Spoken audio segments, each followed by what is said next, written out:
How's everyone doing? This is Bengals Army. I'm Dusty. I got Chris and Tony back on the show, getting ready to ramp things up after a little bit of free agency this week. How you guys doing?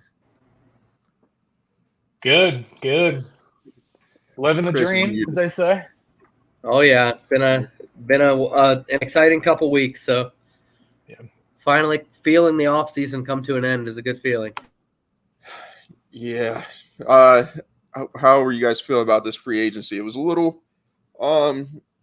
slow at first. Were you guys surprised? I know we haven't really talked about it too much. How are you guys feeling about it? Because I had some moments of irritation and still slightly irritated a little bit. Yeah, I mean, it was one of those things where we're all waiting for the moves we know they need to make, right? Um, but I mean, I'm excited. I'm happy now. They've kind of rounded it out. We'll see how the draft goes. But what do you think, Chris? I think it's been an overall solid free agency period. I mean, there were a couple moves that I would have liked to see them make. Bringing back DJ Reader to pair with Sheldon Rankins, I think would have been a really good move. Calais Campbell's still out there. The guy's been a beast in the league for so long. Like, that's a move that, maybe could come in the future. It's not really a Bengals style move, so I'm not getting my hopes up too much. But outside of that, they're trying not to leave too many holes going into the draft, which I'm okay with. Whether it's exactly the guys that I would have picked, who knows? But we'll see. We will see.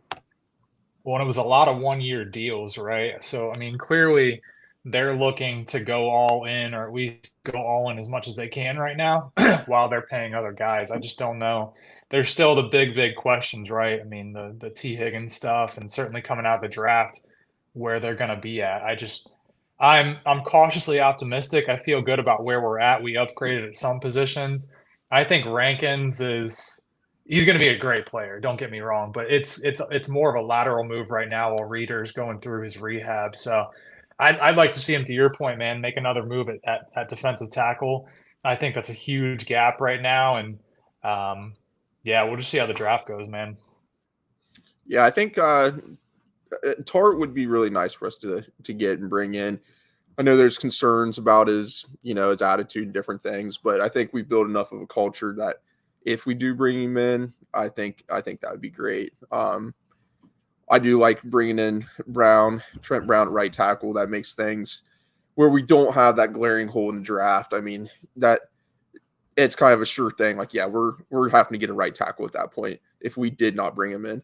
And at this point, I think it's pretty open. It would be nice to get a Murphy maybe, or if Quinyon Mitchell, if he falls, like you get that lockdown corner, I would not be ashamed. I'd be cool with that pick.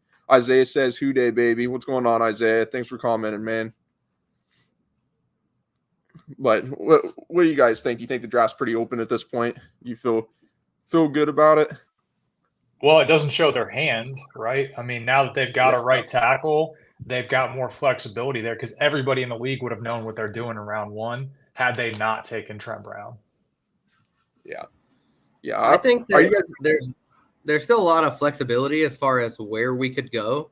But what I really like is the flexibility of, okay, you're at 18 now. I don't think that they're personally going to trade T. Higgins, but if you can trade T. Higgins and end up with a high second rounder and maybe another late round pick or a late round pick swap for that or something like that, then I think that gives flexibility to also move up or down depending on who's available. Like, the Bengals aren't typically a team that trades either up or back in the first round, but I think that this could be a year if we're able to trade T, or if we're able to just say, hey, here's this guy that we really like in round one. Brock Bowers falls to 15, then, we wouldn't mind giving up 18 and a third rounder, that comp pick that we just got upgraded or whatever, like to go up and get a guy that they really like. That would be good. Or if they're saying, here's our top three, here's who we think we could get at 18, but they're able to trade back into 24, 25, 26 and pick up another third or fourth rounder, then that would be a good scenario too, because they don't have any huge holes. And if they're able to kind of take a shot somewhere and grab an extra player, then that might be a good thing. But the only thing is, like, if they trade up in the draft and they were to trade away T. Higgins, that leaves a huge hole at receiver, right? So if you're going to trade up, you want to trade up and get a Marvin Harrison, get a Roma Dunze, get one of those guys that were Malik Neighbors maybe. from LSU. Those three guys right there are all impact players, right? So if you're going to trade up, you're going to trade T. Higgins away, that's the only way I would sponsor that, right? You got to get a big guy like that. See, I think just don't think it's going to happen. The trade up, I just don't. Yeah. I think it's not going to happen. If it was a trade up, maybe for like Fuaga, like maybe a few picks or something, I could see something like that. But trading T away, that part, I would say if we was to trade T, get a second and maybe a fourth or something like that, that'd be cool with me. Get that second, get that fourth round pick, and then maybe package a couple of them later round, them 5s and 4s, and move up again in the second or the third, move up some spots. Like, I think we got a lot of picks. We got 10 picks. So if they can use them and be active, I think the team's a lot better with T on it. So I'm all for keeping T this year, unless we get very good compensation for him, because like we said, this is the window. This is the time. There's some good receivers in this draft class. Like, second round, you have Leggett from South Carolina. That dude is somebody I would be really high on in the second round. The Javon Baker, that kid from USC, he is a stud. I like him. He's probably going to be third, fourth round guy. So there's some dudes we can get to maybe do that build up year. Just let him in the organization, learn a little bit. We just lost Chris. Show goes on. Chris said, all right, I had enough of this. I don't want to talk about losing T. But yeah, so I don't know. I want to have I want impact players this year. I want guys that are going to impact the team. So a right tackle at 18, I'm cool with that. Let them battle it out, build depth. Second round, that's got to be an impact dude. Third round, we got 2 third-round picks now. Thankfully, that dude, man, he helped out. Finally, the Bengals get a little help and that was nice. I mean, that's a big change. Were you surprised about that? Because I was very surprised. I mean, yeah, I was definitely surprised they weren't getting boned on the fact that they were, doing this or doing that. They finally got a good comp pick, and they've got a lot of picks, man. But the thing that I'm seeing, though, and you said 10 draft picks, right? They're not going to sign all those guys. So it would be in their best interest to hang out some of that extra third rounder, for example, that extra 6th rounder, for example. Hang those dudes out to try to trade up a little bit and get a guy you actually want, right? Not just best available, a guy you actually want. Trevondre Sweat, another guy I'm really high on from Texas. I want to see them go after it in the draft this year and hit on some picks, especially those mid-round picks. We've seen them hit on a first here and there. We've seen them hit on a second here and there. But outside of that, their drafting has been kind of bad. So I just want to see a better production out of those guys. Yeah, Isaiah, he says, I agree. Let's get a difference maker. That's right. And that's right. That's what it's about. We're picking in the mid rounds. So there should be some good talent that, kind of slides to us. I think, I don't know. I think the draft board's pretty open. So I'm excited for that. Chris said Brock Bowers. He's wanting Brock Bowers pretty bad. I mean, I like Brock Bowers, dude. Don't get me wrong, but I'm not taking him. Like, I would take him, but I'm not going to trade up for him. Does that make sense? No, I'm not. And even if he's okay, we're the Bengals, we're Duke. At this point, do we think we're going to take Brock Bowers? I really don't think they will. If they do, that'd be great. Like, I'd be about it, but I don't know if they will at that point. I can tell you 100%, just based off of the moves they made this year, the only way they would take Brock Bowers is if T. Huddy and Gesicki leave after this season, because they're both on 1-year deals. Yeah. Yeah. And I don't really know how deep the class is next year at tight end. So it might be a deep class, might be an okay class. So I don't really know, but I'm not really for a tight end in the first round. It's just not something I've been about. I think we have the holes, some bigger positions that are needed. So I don't know. Michael Hall in the second, that would be something I'd be interested in. Like you said, Travondre Sweat. I still have a little concerns with that guy. Like I know he's a beast. He's a big boy, and there's not many actual nose tackles, but that's a high end pick right there for a guy that I think DJ Reader was a 5th round pick. I think, like, you know what I mean? It's just do we want to spin that, and are we sure about him? Do you guys remember Andrew Billings? Like, Yeah. a 4th round pick that everyone thought was going to go in the 2nd round. Like, we were all pretty sure he was a 2nd round dude, and he went in the 4th, and he hasn't really panned out to do a whole lot. So, not saying he's the exact same guy, but I don't know. Guys will slide. Yeah. You gotta let it go. But I mean, if he's hanging out there in the 2nd or even the early 3rd, especially that early 3rd, man, take him. Yeah. Trade up and get him. Yeah, I wouldn't be opposed to that. I just think if a dude like, I don't know, I like TJ Tampa a lot too. He's a guy that I've talked about for a long time. I consistently talk about just because I really like him. He's a solid cornerback, and if he's there in the 2nd, I can see the Bengals taking another 2nd round CB, and he's got a little more size. He's, I think, 6'1" ish, so he's a little bigger than some of our DBs that we have right now. So that's kind of nice, have some dude with a little bit of size in there. I don't want them to take another corner, man.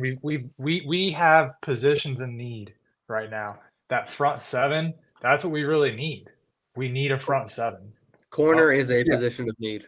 It is, but like, how many picks have we used on corners over the last few years? Like, go after some guys that you don't normally pick in those first few rounds.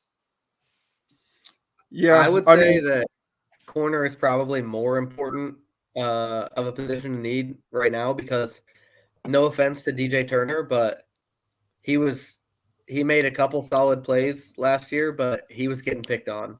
And I don't want to start week 1 with him as the only option outside, and then guys that were, back end of the roster guys being the next off the bench. Like, I want somebody with, like, if I personally want them to go out and get like a Stephon Gilmore on a 1-year deal, or, somebody like that, a proven guy, because if you fill that hole with somebody that's proven, then you don't need to go spend a high draft pick. But I just don't think that I'm super comfortable with DJ Turner being, that number 1 outside guy opposite of Cam Taylor-Britt until he proves himself a little more. And I think that if that's the case, then would have to draft the guy high, because you're not getting anybody 4th, 5th, 6th round that's going to come in and really, truly compete for that spot. I agree with you. And Gilmore had some solid snaps for the Cowboys last year, man. Like, he really did. I would take him over Xavier Howard. So Isaiah asked what our opinions on Trent Brown look like. So Trent Brown's a big dude, man. He is massive. So we kind of complain about not having the most athletic offensive line, but now we got 2 6'8" tackles that are 300 and some pounds. Like, we got some big boys out there protecting Joe. So we'll see how that pans out. Trent, he's put a lot of good stuff out on film, but he's only been healthy. That's kind of his problem. He's had little stretches where he hasn't been healthy, and now with his age, it's kind of, I don't know. Do you think Riley Reef, if we can get the production out of him, or do you think he's going to have better production than what Reef did when he was here? Because he didn't play bad until he got hurt, and then he got hurt, and I think if we can get something maybe a little above Reef, that would be great for us. So that's what I'm looking for out of him, and health. You guys got any thoughts?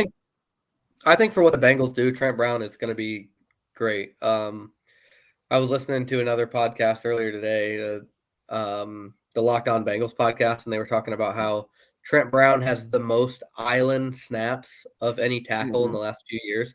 So, like, wherever this guy goes, teams are comfortable putting him on an island in a pass rush situation. So he's always had to go up against,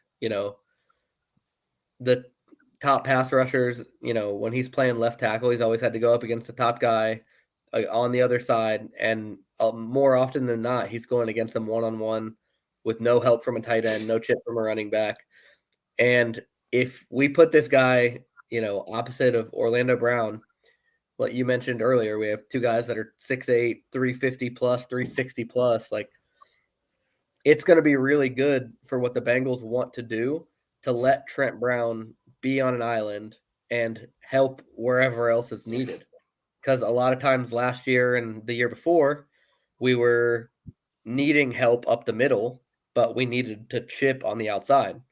So you can't do both things. But with Brown being a good pass rush guy, he'll be able to handle his own, and we can help in the middle if we need, or on the left side for a chip.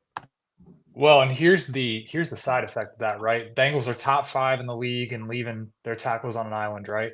So instead of the Steelers or the Browns switching Garrett or TJ Watt to one side to pick on Jonah Williams, for example, right? Or picking on one side, we've got that flexibility now with 2 big tackles to be able to move, run the gun offense, and get the pass off. So I really want to see that. I like Trent Brown. I mean, he's a good dude. I've seen a lot of film on him too from the Patriots. He seemed really good. The dig on him was that he's a little slow at times. Yeah, you're going to be slow when you're that big, but I think they're going to get the production out of him that they like. Hopefully, he's got a little bit more longevity. He's not as old as Riley Reef was. Am I correct, Dusty? I think I Reef don't think was he was. 31 or 32. And Brown, Trent Brown's is what? 31. Okay, he's 31. Yeah. So I think we get at least a couple years out of him as opposed to Reef. Yeah. Well, him and Reef were about the same. They're pretty close in age, so maybe a year difference one way or the other. But yeah, like you said, his stopping power was impressive. I mean, I watched somebody did a cut up of him, and dude was just a bulldozer, man. He just you wasn't getting around him. I like that. So there not too much not to like about the guy for what we need. So as long as he stays healthy, I think we're in pretty good shape. I think it'd be great.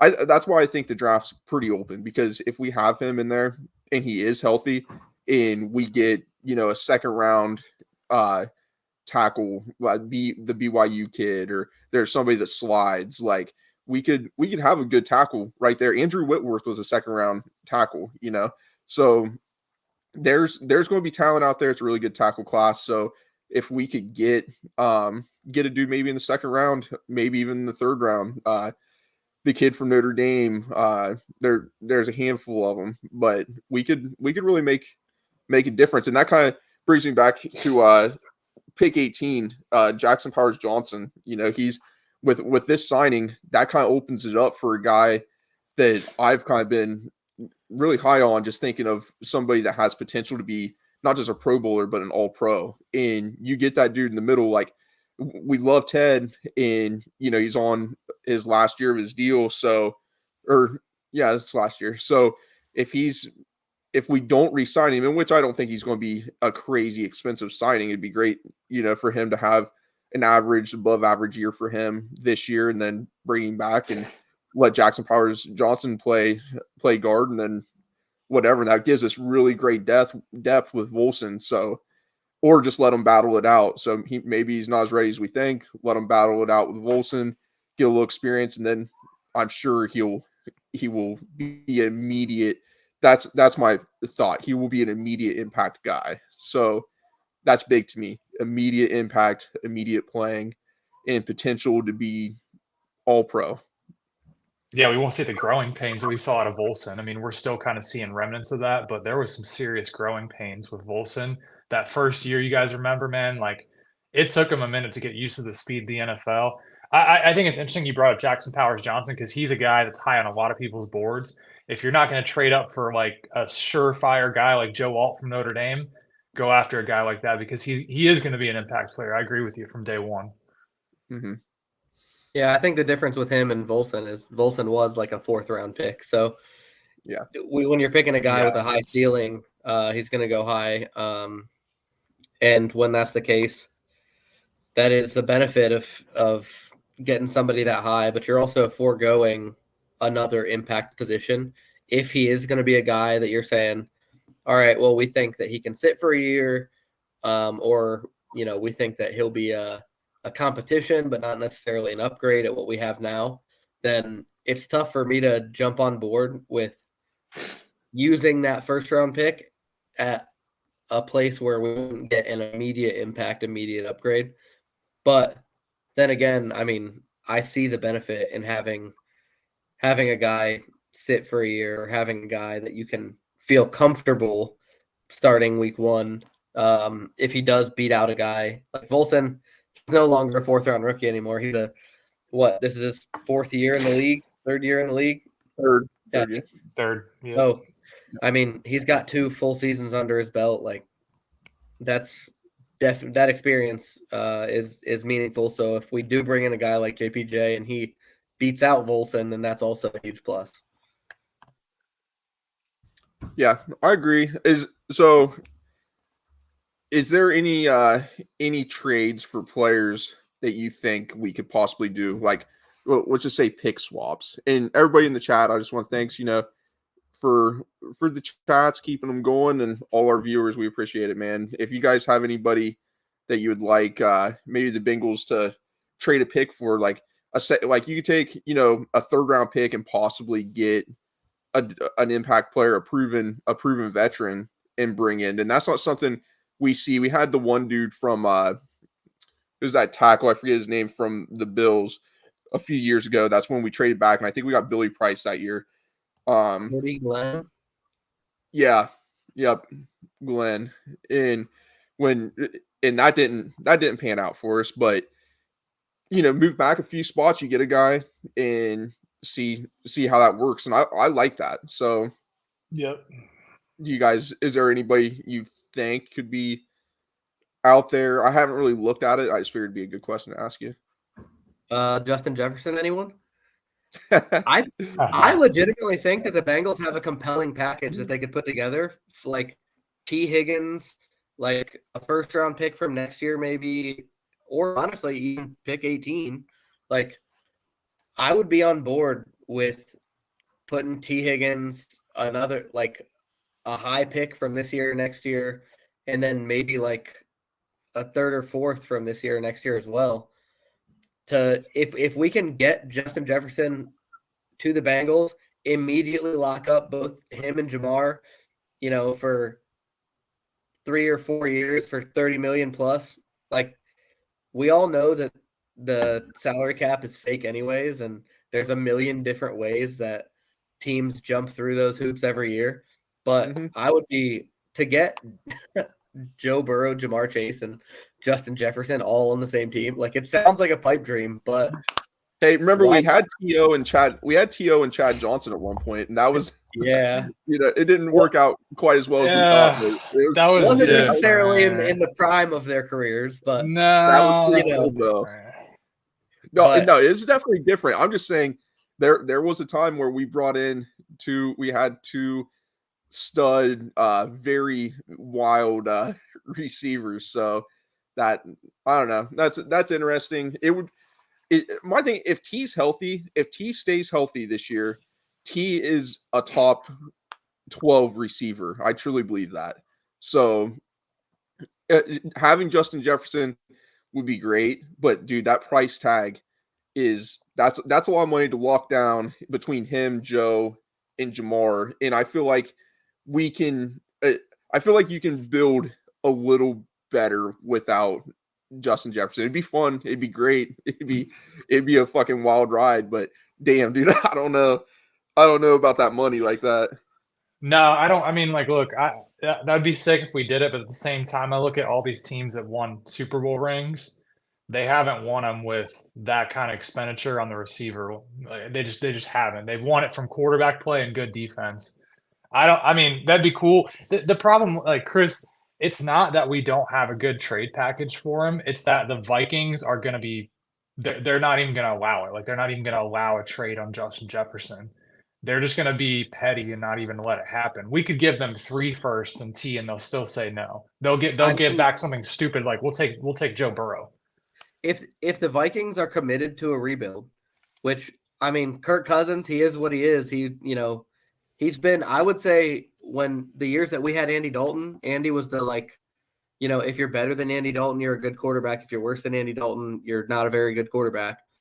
I would say that Kirk Cousins was in the better half of that. So they just let him leave. To my knowledge, they don't really have a quarterback on the roster, and they don't have a high enough pick to go and get somebody. So I think if they're going to go and be committed to a rebuild, why not take T. Higgins that you can immediately lock up for, you have the money to spend. Let's say Mulligetta wants to get T like $28 million a year or whatever kind of crazy number he's asking for. The Vikings can afford to sign him because they don't have a quarterback. They don't have other big money guys.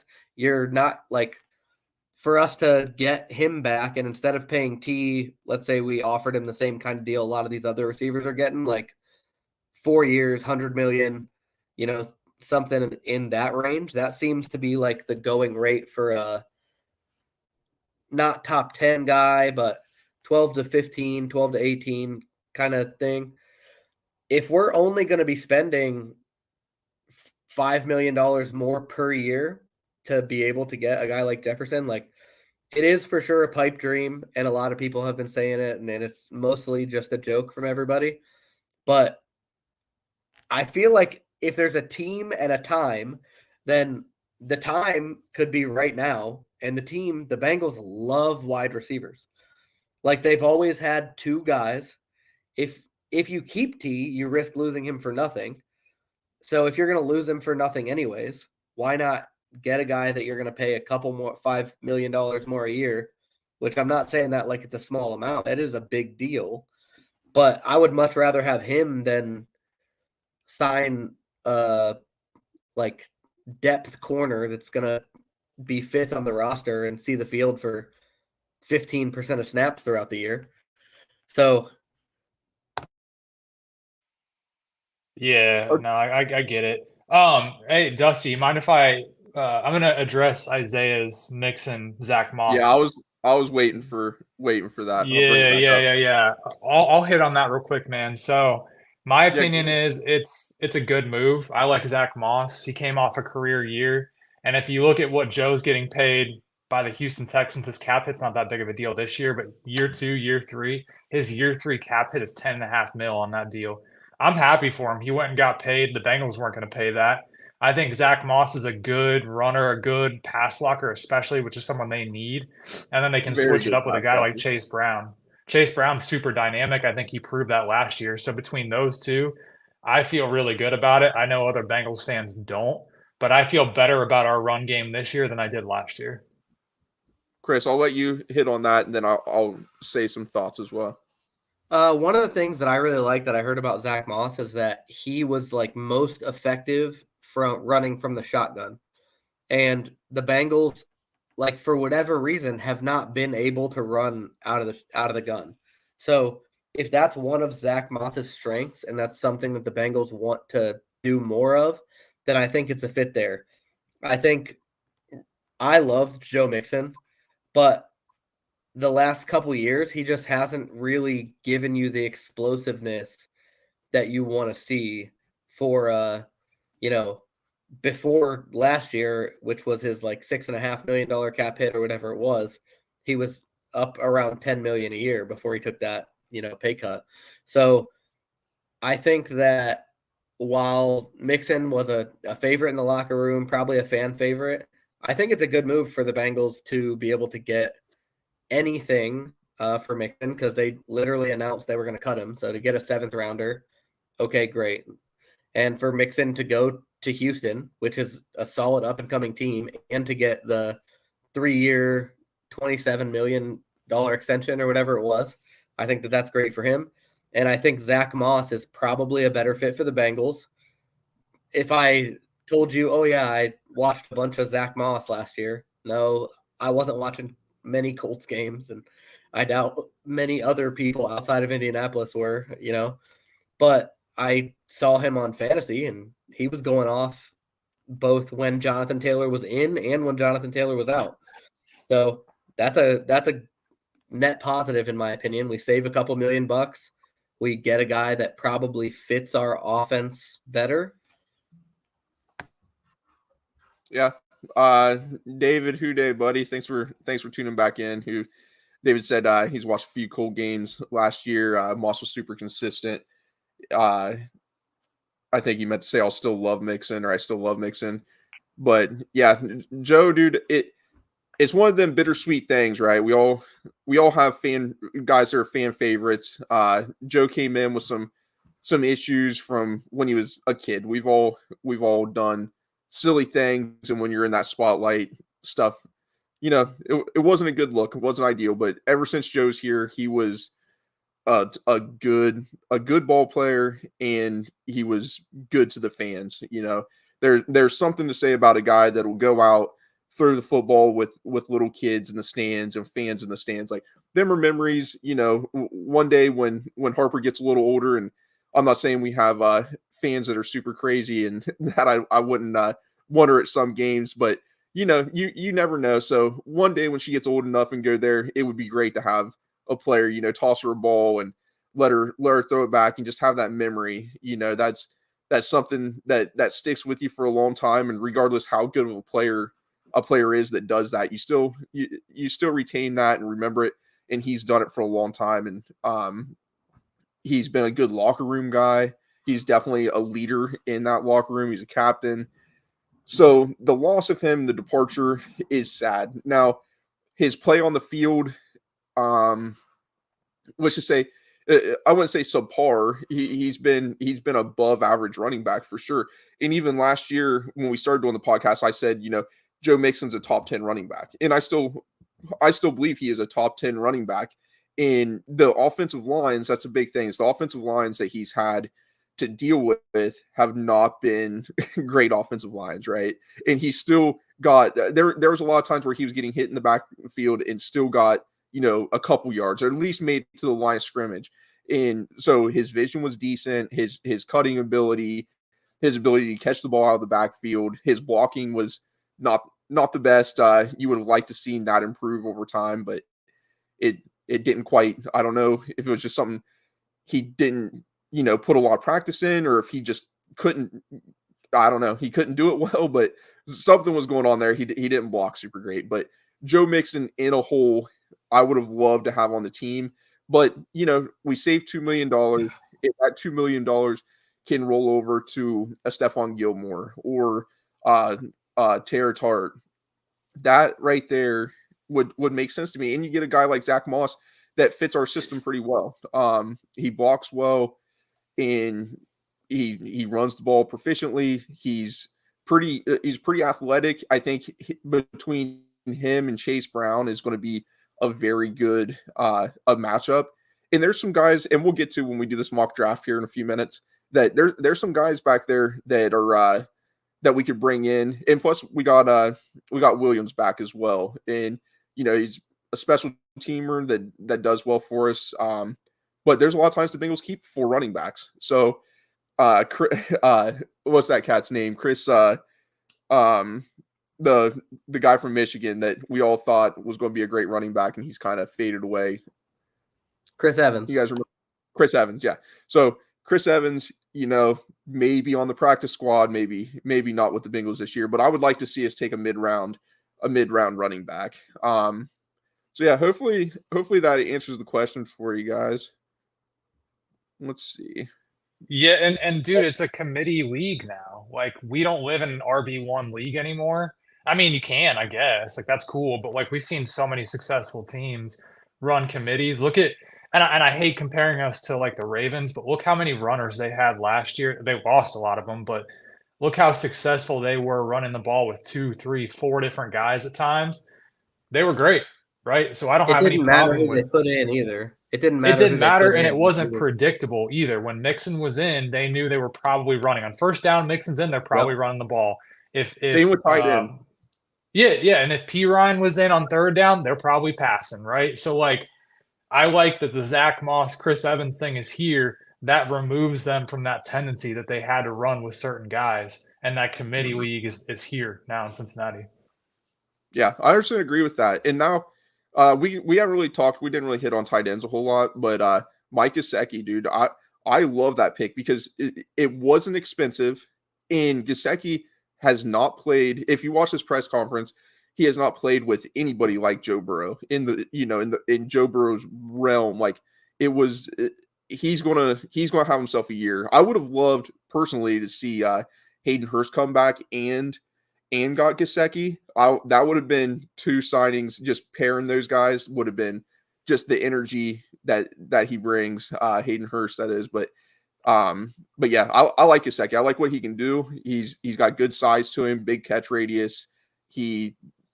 I think he's going to play some really good football. And if you listen to his presser, he said he didn't really have a whole lot of snaps to block. He wasn't in line a whole lot. So a lot of times he was in the slot, but he said he's willing to block. He wants to be a well-rounded tight end. And I like that. I like his attitude. I like the way he, just the way he responded to questions. He was thorough. In what he's shown on film. I like that. It's not really, it's not a risky signing and it's not a lot of money. I would have liked to honestly seen a 2-year deal, not a 1-year deal. I would have rather maybe gave him a little bit more money and gave him 2 years because I think he's going to be good. And I'm kind of tired of having guys like Hayden Hurst come in that produce pretty well for us. We're happy with him. He brings energy. And then, he makes Joe Burrow, how he is with tight ends. And then they go off to get paid. And Gesicki, if he stays healthy this year, I really think, he's 650 yards, 7 to 9 touchdowns is not far off to what he could get, especially if we don't bring Tyler Boyd back. He still hasn't been signed. So, I think there's a possibility that TB could stay a Bengal. I think he wants to stay a Bengal. So, he's been paid. He's been paid fairly well in the past. So, they might get something worked up with him. What's your guys' thoughts?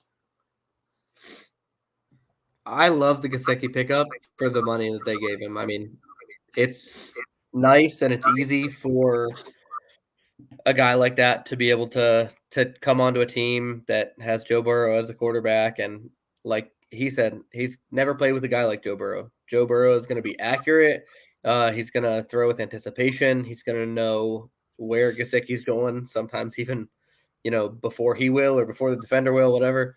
So that's going to be a perfect combination. As far as him all of a sudden becoming like a solid blocking tight end, he said all the right things. That's what I'll say. He said all the right things. He wants to prove that he's an all-around tight end. He's willing to block. But at the same time, if Drew Sample, catch the ball, bro. if Drew Sample said, I just haven't had that many opportunities in the slot, and I want to prove that I'm a well-rounded tight end, and I want to get more targets or whatever, like that could go the same way. I think that Gesicki is sort of what he is at this point. He's not going to evolve his game a bunch. Even just looking at him, he looks like tall, skinny wide receiver versus, tight end. And that's not a knock to him. I think he's going to be good for what he is, and I think he's going to have a good year for the Bengals.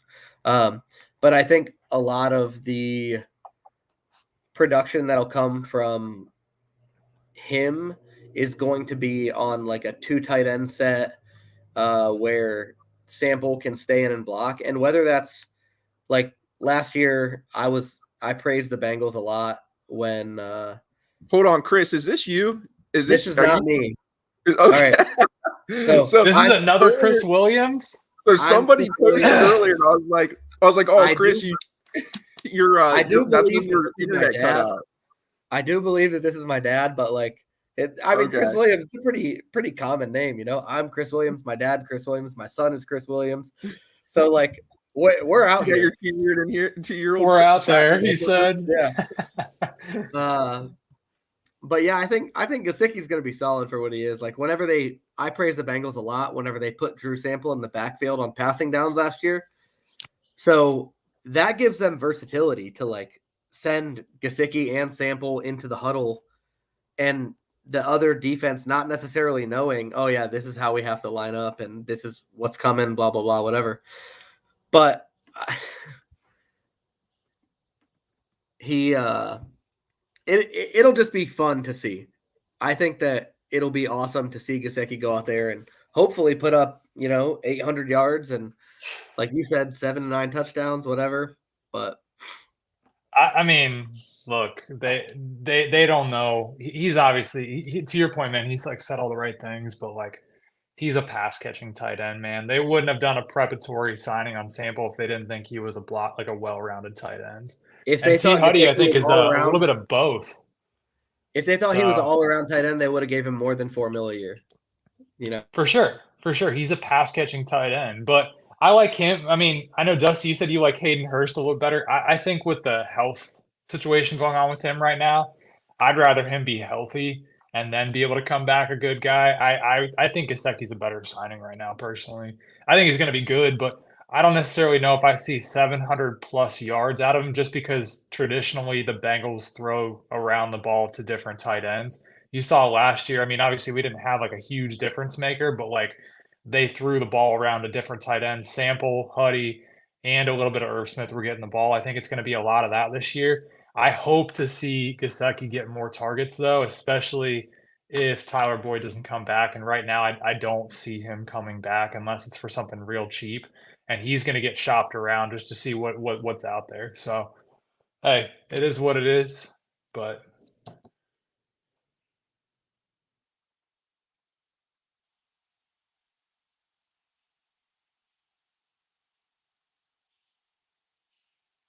Dusty, you're muted, my boy. He's muted. There we go. So sorry, what I was saying. On here, huh? Yeah, rookie here, dude. But Ringless Brant said, "Who day, Ringless Brant." I'm assuming that's a Bengals mention there with the Ringless, but I think they're working on getting one, man.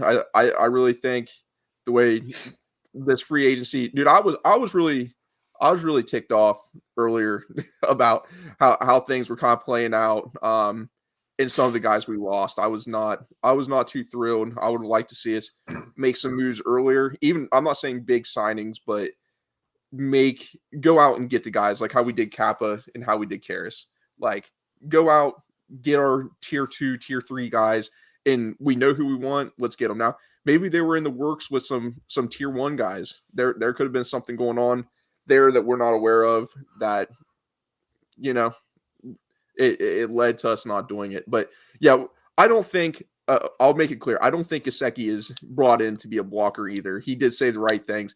But if you look at like his breakdown of where he was at and where he played, he did not play a lot of snaps to block. So, he could, I'm not saying he's going to be great. He could improve, but it's about disguising what we're doing. If we have two tight ends out there, it can make things a little different if we have one tight end. But if we have Drew out there, good chance we might be doing a screen or run the ball. But Drew, I mean, he did have some nice catches last year.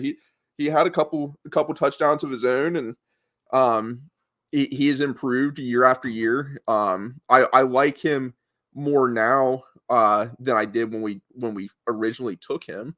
So that's pretty nice. David said Gesicki is the new Tyler Boyd. So yeah, I can see if we don't bring Tyler Boyd back, Gesicki being that number 3 guy. And that's going to create mismatches. And last year, I don't feel like we spread the ball across the middle of the field that much. I don't know about you guys, but I feel like there was a lot of times I'm like, why are we not targeting the middle of the field at all? With Gesicki, that if we target the middle of the field more, that's going to open Jamar and T up a lot on the outside. And then you also bring Jamar and put him in the slot. Like it's going to create, there's going to be a lot of mismatches going on, a lot of questioning, especially with Zach Moss. So this offense could look a little different, and especially with what we saw how they performed with Jake Browning.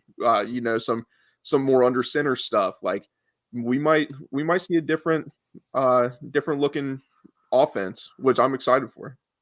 We just need that defense to not give up 5 yards of carry. Right. I know that my last point before I jump, fellas, the Stone signing, the biggest signing of the offseason, in my opinion. Mm-hmm. We finally shored up the safety position that we lost out of Jesse Bates. Cut Nick Scott. He just didn't pan out, but what do you guys think of that? Yeah, the best thing's taking him from a rival team, you know what I mean? Like getting him out of there. If you watch this film, a lot of his interceptions were kind of gimmies. So they weren't, these flashy, like super great reads. Now the one he had on Joe Burrow was he played that ball well. So he hasn't had I think he was a 7th round pick or something.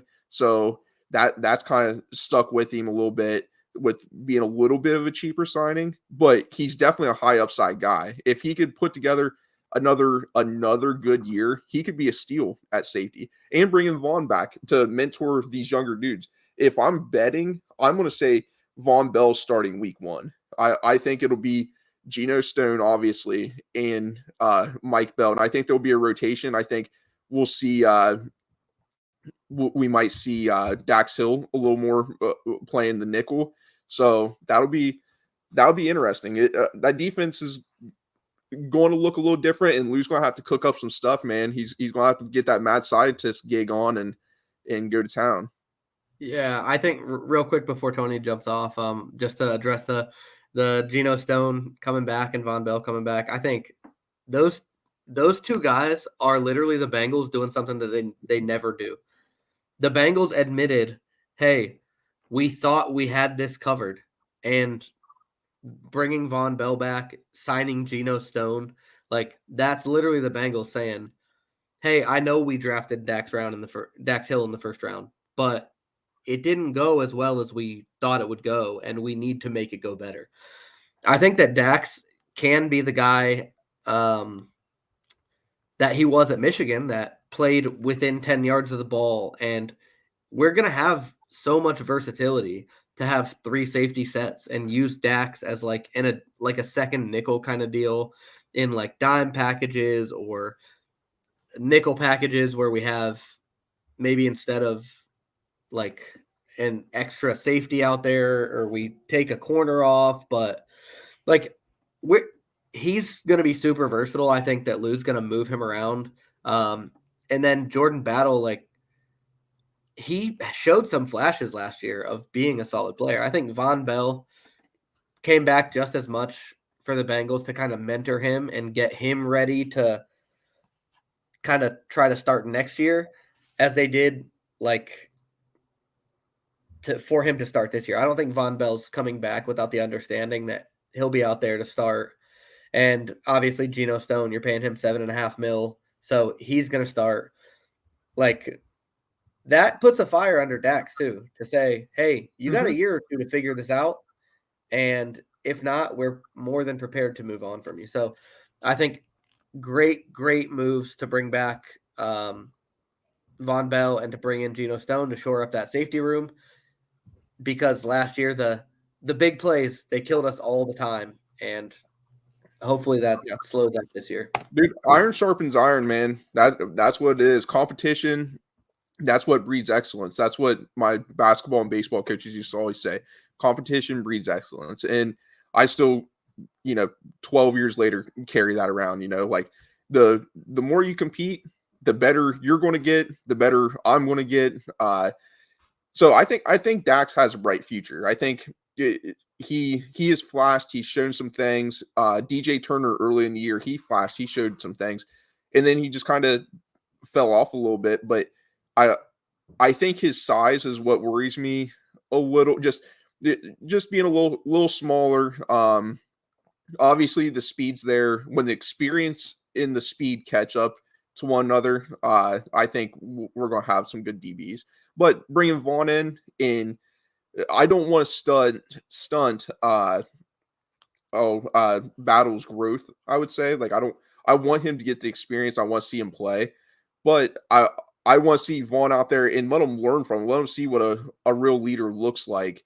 Commanding the defense, lining guys up, and that makes a big difference. I mean, we all know, we've all played sports, we've been around it, to know what that looks like when you have somebody out there you trust and knows what they're doing, and you can watch that and you mentor it. Maybe it's only 4 games, 6 games, maybe it's the whole season.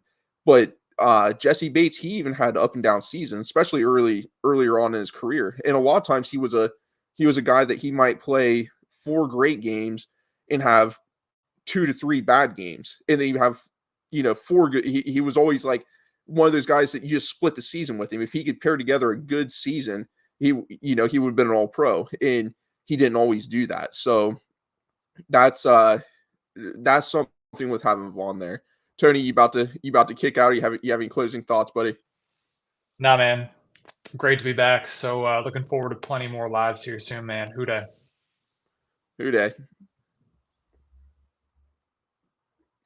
All right. What David say? Battle already had high football IQ. Vaughn might be able to help him reach new levels. I agree with that, David. I think that's kind of the big part of it. Is he was a great pick, 3rd round pick right there. Like, he was a great pick. I love that. So having him in there is getting the experience is great. But having Vaughn mentor him, it's going to make a difference. And whoever's the best man to start is going to start. And Vaughn's a competitor. He's not a guy that's going to, he's not, in my opinion, not coming in thinking I'm not starting. I think he's going to be in there grinding at 4 a.m. He's going to challenge these guys. And like I said, iron sharpens iron, bro. Whoever's the best will be out there. So we will see. Here's Mon. What's going on, Mon? Whoops, I didn't click on Mon. Who day, Mon? Good to see you in here, buddy. Thanks for jumping on the other day. Me and Mon had a great show a few days ago. Might have been last Friday. Appreciate you stepping in, Mon, and thanks for tuning in to us, buddy. All right, Chris, you want to do a mock draft? You have anything? If there's anybody in the chat that has anything else that we didn't cover yet that want us to maybe talk about, we got a few more minutes, and we can do a little mock draft.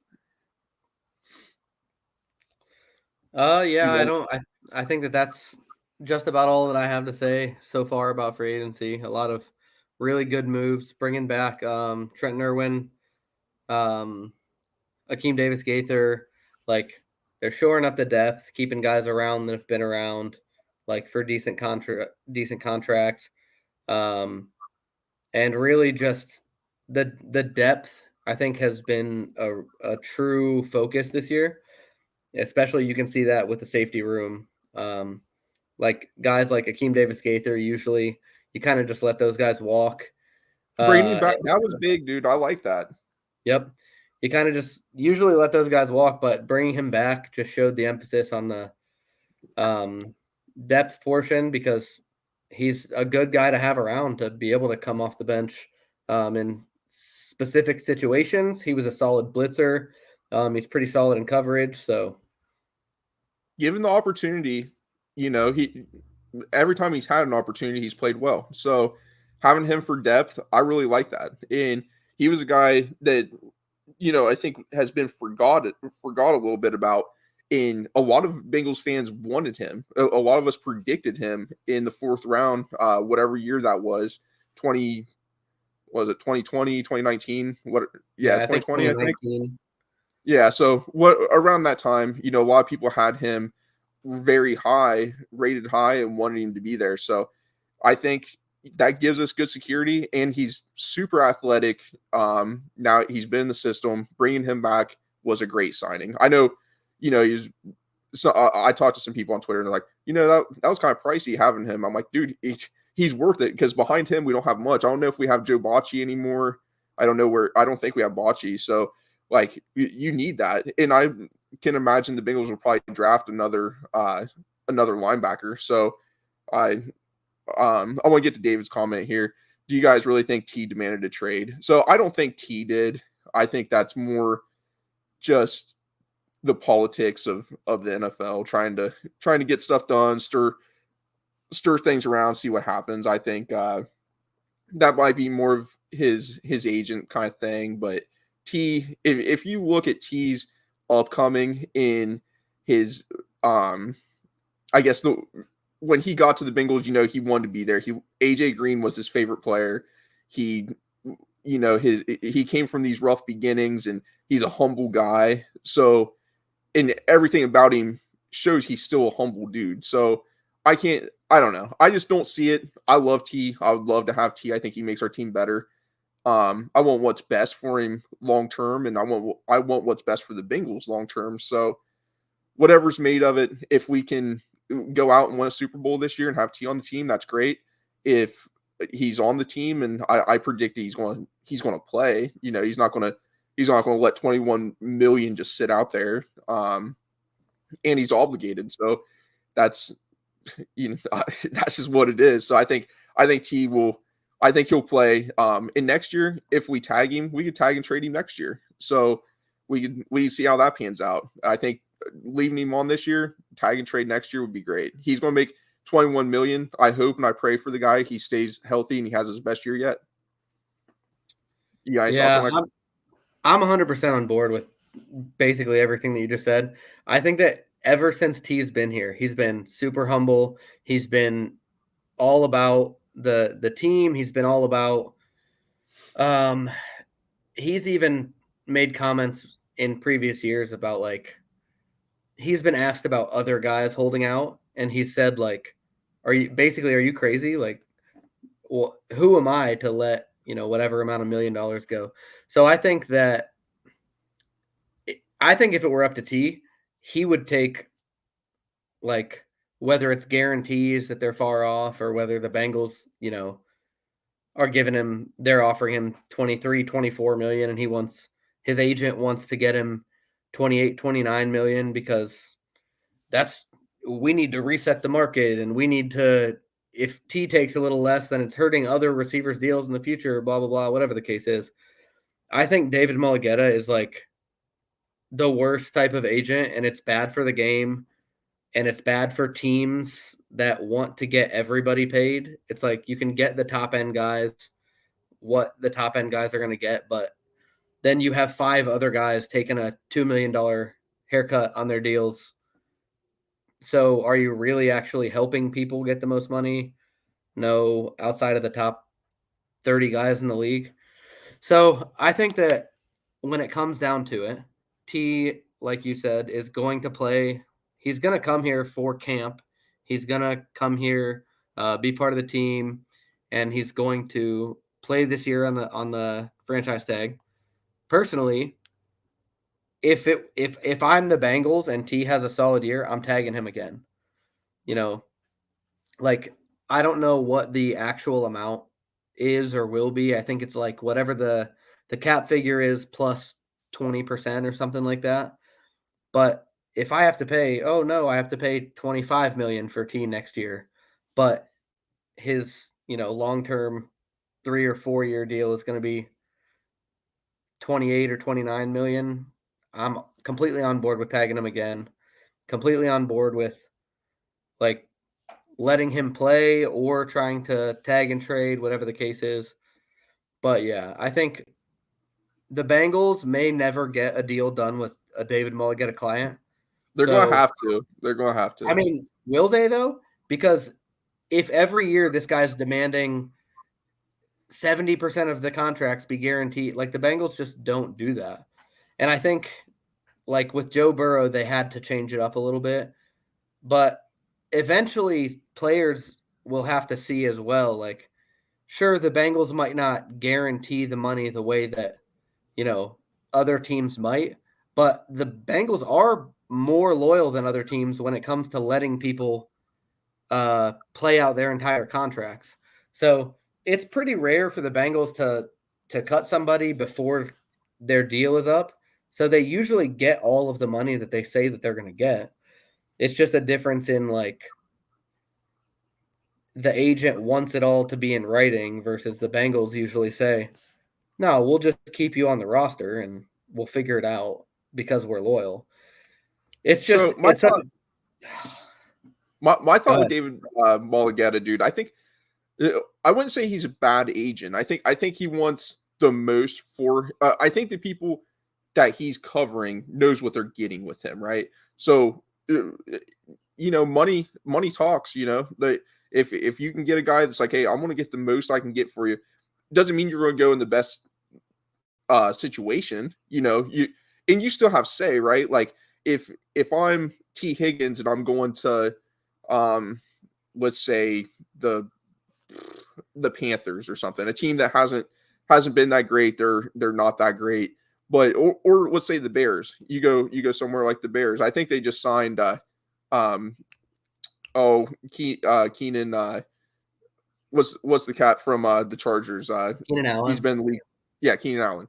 So they assigned him, but like there's some spots out there, where it's like, do you want to go there? Or they could be, they could be like the next Bengals where they have this crazy jump. They're drafting high. They get the quarterback of the future. They have the pieces and they're starting to put the team together. But it's kind of pick your poison, dude. Like the TJ Watt thing, a lot of people's talked about that. Like TJ just kind of had enough of it, and he said, "Hey, I want to be here. This is where I'm going." It'd be super great to see T do that.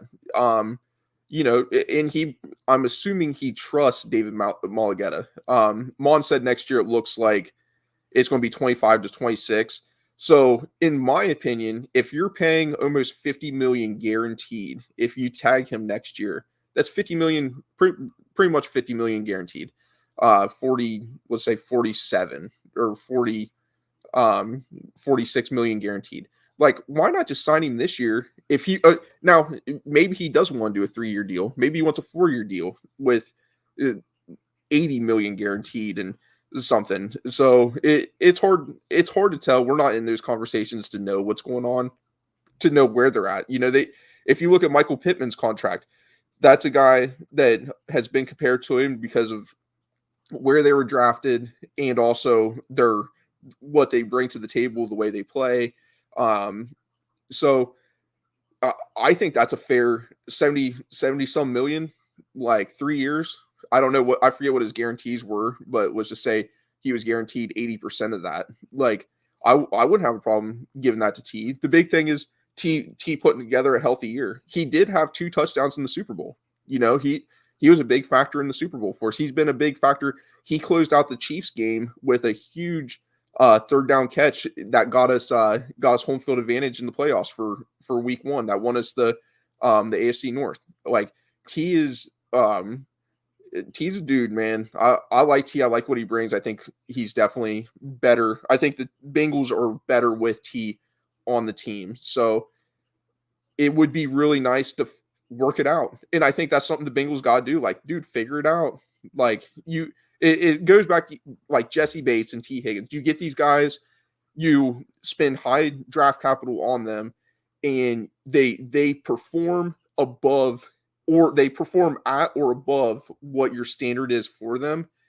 Why you those are the dudes you got to retain. You got to retain your own. You got to build that roster, and you're building it through the draft. Now I get, if you hit on the draft, then we're good. Like there was it 2021 where our draft class was super weak, and we took Jackson Carman, we took what was his name, Trey Hill or whatever. Like we took Trey Hill, Deontay Smith.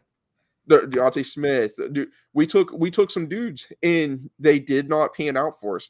Now this roster looks a lot different if one of those guys pan out. The same with Shelvin, the dude from LSU, like Tyler Shelvin. If he pans out, like that defensive line now looks a lot different. So you can only spend so much money. There's only so much money. We know how the Bengals operate. But if you're spending that $21 million this year and your plans are to tag him again next year, and that's a lot of money. That's a lot of guaranteed money. Like where are they at on it? I don't know. The issue is I can almost guarantee that the ask is like much higher than tagging him this year and tagging him next year combined, just because of the other contracts that wide receivers have been getting. Like, if I had to guess, I would say that Mulligetta's asking for like $27-ish million per year, on a 3 to 4 year deal and that he wants greater than 50% of that contract to be like fully guaranteed in year one and another 20 or 30% of that contract to be guaranteed in over the next 2 seasons, like whether it's roster bonuses or whatever the case. But I just think that at a certain point, if we do sign that, like I'm all for guys going out and getting what they're worth, but I don't think that every year there needs to be a new highest paid player at like 7 positions. Like, so it's a tough balance for me, and it's easy for me to say because I'm not, you know what I mean? Let's say I'm hoping that T. Higgins, instead of taking 26 or 27 million a year, he takes a $24 million a year contract and stays with the Bengals over 3 years or whatever the case. It's not me that's saying, oh yeah, I would sacrifice $3 million because that's still $3 million a year. So when it comes down to it, like it's a lot more difficult of a situation than like I know that I'm making it out to be. But my opinion is like once you're making a certain amount of money, any amount of money that you make over like for for almost everybody, $24 million a year and $27 million a year is not a tangible difference in your lifestyle.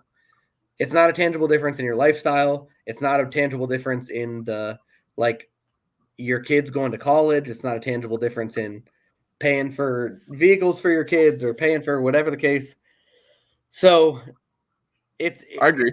From my position, it's really easy to say, but I think that it's just crazy. Like I think the amount of money that everybody's I'm gonna be the next highest paid guy, and every year there's a new highest paid guy. Like what happened to the best guy gets paid the highest, and then everybody else like kind of fills in from there, you know?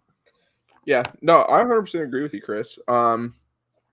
Yeah, that's pretty wild. David said, "Oh, what a sacrifice!" Yeah, like when people like us, normal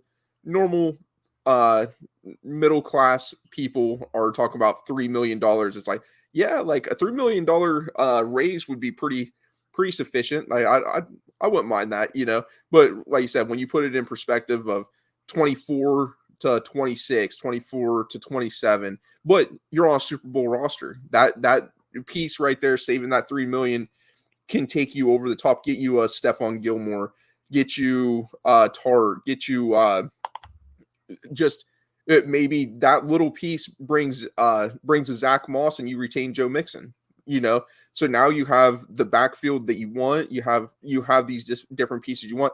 So it can go a long ways, or like it just depends on what you want and how you look at it. Now, I can understand if there's a little bit of a competition, if you're going to say Jamar's going to get 32 million plus, like 35 million plus with some crazy guarantee in your team, you're sitting there like, dude, without me, this looks a little different, which I can agree with that. I think T can go out and be a number one receiver. If he put together a healthy year, and if last year I think he got in his head a little bit with the money and stuff. But if he can definitely go out and the Duke and ball. Each year he's progressed. Each year he's also looked more refined. He's looked his body itself has looked like it's grown into it. So his potential's through the roof. And even when Jamar's been hurt and out, he's definitely been a big reason we won games when Jamar's been hurt. So that's right there. That is pure proof in what T can do. So I think he is deserving of money, and I think it's got to be fair. I think that's something. I mean, we're not GMs, like, so we don't know how the conversations look. That'd be like me, you, and Tony talking like, yo, Chris, like, I'm Joe Burrow, I'm getting paid $250 million, bro. Like, Chris, you're about to get 35 mil. Tony, dude, like, you're not as good as Chris, and you're not the quarterback like Dusty, but we'll give you 25. It's like, dude, I think I should at least get 27, 28. And it's like, there's a little bit. I think it like, was we don't know how that goes. Like, it's just different. I think it was in hockey. Either it might have been the Penguins with like Sidney Crosby and Evgeny Malkin, or it was with the Boston Bruins with like Brad Marchand and David Pasternak and Patrice Bergeron. Somebody said, if you're taking less, it only works if everybody does it. So like for the exact reason that you're pointing out, like if I'm not going to take a couple $1 million a year pay cut, then how am I going to expect another guy to do that? Or exactly. I think if everybody on the team, like not everybody on the team, but like if the major guys, say, oh, I'm going to take $1 million less per year or whatever the case. So let's say the top 5 guys say, I'm going to take $1 million less a year. That gives you $5 million to go out and get another depth piece or to go and, upgrade a position but if you only have one of those guys taking that $1 million pay cut, that gives you way less flexibility. So whoever it was that said that, like, oh yeah, it only works if everybody does it. Mm-hmm. I think that's 100% true because like you're saying about T, like we can't expect him to be okay with taking less unless he has those behind the door conversations with Jamar. That's like, and Jamar's saying, yeah, if you know what I mean? Like if you take $1 million or $2 million less than you think you're worth, then Jamar says, I'll take $1 million or $2 million less than I think I'm worth. So either way, like all this to say, the last thing that I'll say about this is I think David Mulugheta is just bad for football. He's good for getting his guys the most money. I agree with that. I think from a team game standpoint, he's bad for the game. He always makes his guys look like the bad guys because it's all like T. Higgins has taken a lot of hate for the Bengals and T. Higgins not being able to come to a contract. You know what I mean? So if it is Mulugheta that's demanding, this much money per year or this much in guarantees, and the Bengals are like, we'll meet you at the money per year, but we're only going to give you this much in guarantees. It's a tough balance because T has taken a lot of hate, and that can't feel good to him. So like, even though that portion of it, or playing for a winner, playing for a team that's contending for the Super Bowl, all of that stuff doesn't necessarily have a monetary value, but it all does have some type of value. So like there's a give and a take that is more nuanced than the black and white of here's the money, here's the guarantees. That's what everybody can look at because it's the quantifiable data, but all the stuff that's nuanced and not quantifiable, that stuff all needs to be taken into account, and it doesn't necessarily have a dollar value on it. So just a tough situation all around. Yeah, I 100% agree. And David agrees too. And we got 80, what is that, 84? Old man doesn't have his glasses on right now. 84 listeners, dude. So we're starting to gain a little traction and getting some new people in here, getting some people in the chats. I know I've seen David a lot and talked to him before on different shows. So I appreciate everybody. I know the other guys appreciate having you guys in here, listening to us, keeping the chat going. Hopefully, trying our best to get everyone's comments up there. So, and answer your questions. So it makes it funner for us when you guys comment and give us more discussion points. So definitely love that and hope to continue that. And we're working on being a little more consistent and staying at this. And I think at some point we'll probably do like an open mic session, almost like a radio. So have people come on and talk, give us like maybe a 1 minute to 3 minute question, and then we'll discuss it, get your guys' kind of face-to-face conversations, and then we'll pull the next person up. So that could be something that's in the future. If you guys would be interested in it, let us know. So we appreciate that. Chris, if you got anything else to add, I'm going to go let my dog out. How much time you got left? You want to do a quick mock draft? I'll probably jump off of here, and maybe we can save the mock draft for another day. Okay, that works good. All right. Well, to finish up, I know that I have a lot of hate for David Mulugheta, And I know that whenever I start talking about all this contract stuff, I get worked up. And I'm sorry about that, but I just want to see the Bengals win, and I want to see the guys. Like, for me, it's hard to see T. Higgins like be in like a controversial position with the fan base because he's been nothing but solid. He's been nothing but a solid player. He's always said the right things. He's humble. He's about the team. He's like, you see him and Joe and Jamar out, like he's obviously really well liked in the locker room. So it's hard for me to see him take a lot of heat because what I presume is his agent. Like, and it happens all over with Mulligetta clients. So like, I don't want to say like, oh yeah, he's the bad guy here, but like in my mind, he might be the bad guy here because it happens over and over again with his clients. So I don't want to like keep beating that dead horse, and obviously everybody knows how I feel about it. So moving past all of that stuff, I think that the Bengals free agency so far has been solid. I think we've done a lot of solid job of bringing our own guys back, Tanner Hudson and Drew Sample and Akeem Davis Gaither, and they re-signed, I think, Cody Ford and Trenton Irwin. Like a lot of under the radar re-signings. Travion Williams. Yeah, man. Yep. So we've done a solid job of filling a lot of the holes. Everything's not going to work out perfectly where we have no holes and the guys that we want perfectly fit and all that stuff. But I think it is important that we get the right guys, and I think we've done a pretty solid job of that. Trent Brown seems to fit exactly what the Bengals want to do and pass the ball all over the yard. Sheldon Rankins fits perfectly with the Bengals wanting some more interior pass rush. So we still got work to do. We still can probably bring in some veteran guys for depth and maybe a splash veteran like a Stephon Gilmore at cornerback.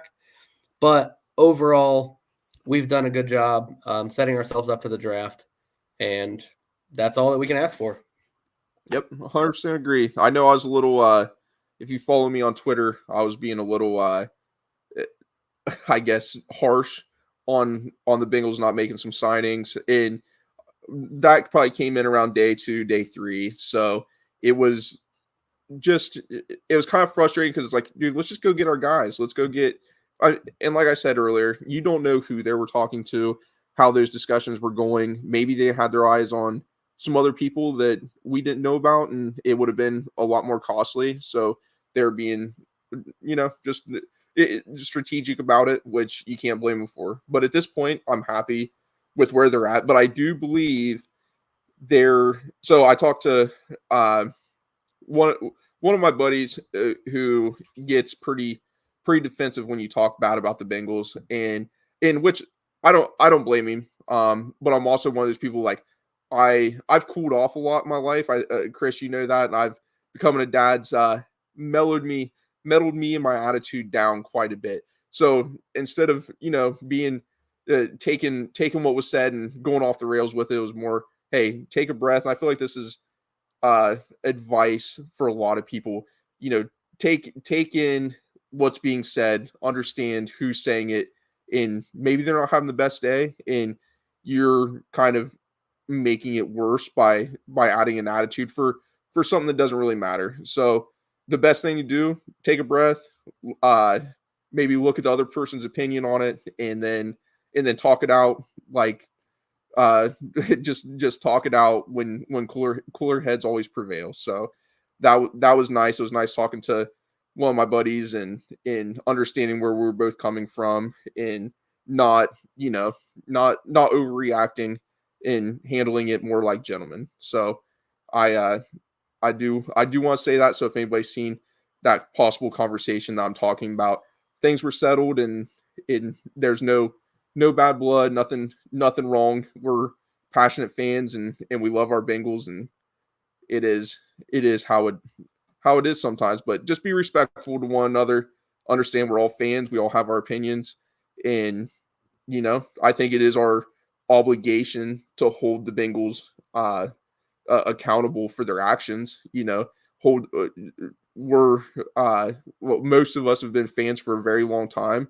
there's a lot of fans that are new with the Joe Burrow era, but there's a lot of old heads out there that have been fans since, through the 90s when things weren't great, in even some of the 2000s. So just understand some things get frustrated. We hold the team in high regard. We want to see them get a Super Bowl. And just don't judge how other people fan. If you don't like it, move along with it. Maybe talk to them offline and see what their opinions are. But that's just a little side conversation. But we got a lot of listeners in here. Yeah, David said we get impatient. That is true, David. And there's times we do get impatient, especially when there's money to spend and you want to see us better the team and not get worse. So that is 100% true. Got a few. There's Chris Senior in there. I was like, dude, earlier I was like, oh, Chris just jumped off. He must want us to talk about Brock Bowers or something. And then, no, yeah. It wasn't. It was Paul. Funny timing, because my Wi-Fi cut out, and then immediately when my Wi-Fi cut out, my dad, sends a message or a comment on the stream, and then my brother texted me and said, Dad just commented on the stream, and everybody thinks or Dusty and Tony think it's you. So that was a pretty funny time. Perfect timing for my Wi-Fi to cut out and my dad to make the comment on there and be watching. So thanks for the support, Pops. But yeah, so the hotspot has worked well so far. Hopefully we can figure out what is going on with my Wi-Fi, because apparently it's still out. Maybe somebody hit a pole or something, but hopefully if that did happen, okay. Hard to tell, man. But once again, we want to thank everyone listening in. It's pretty awesome having the comments and interacting with everybody. I know it's not face to face and you guys are commenting, but we'll try our best to put your comments up on the screen and answer your questions. It makes for easier conversations for us, especially if things get a little boring in the off season, having some people to talk to and get to know and see you guys. So I think this pretty much ends it. You got any closing statements, Chris? Hooday. That's it. All right. Hooday, fellas. We're out of here.